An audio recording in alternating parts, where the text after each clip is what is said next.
bir vefa, seherler yanıma saldım cefa. Nadane dost tuttum, ondan vazgeçer. Sağda durgun desem aylanar çeper.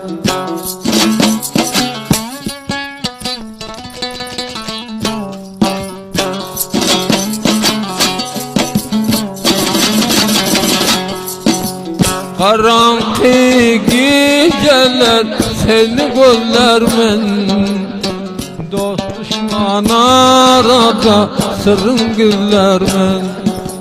Dost düşman arada tapmasam seni, geceler yaşımda gözlü gözlermen.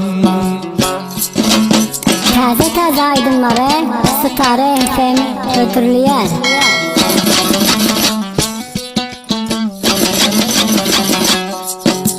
Şol dağın başında Turgut göründü, bilmedim neme oğrin göründü. Şükerin aldıran Turgut neylesin, şar tarafa kollap gözüm urundu.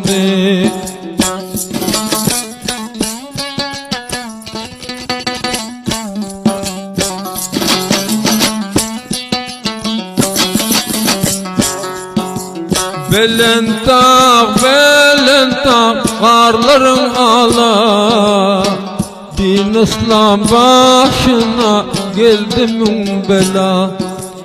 Bir Allah'tan başka yok hala, geceler ağlayıp bulduk muftala.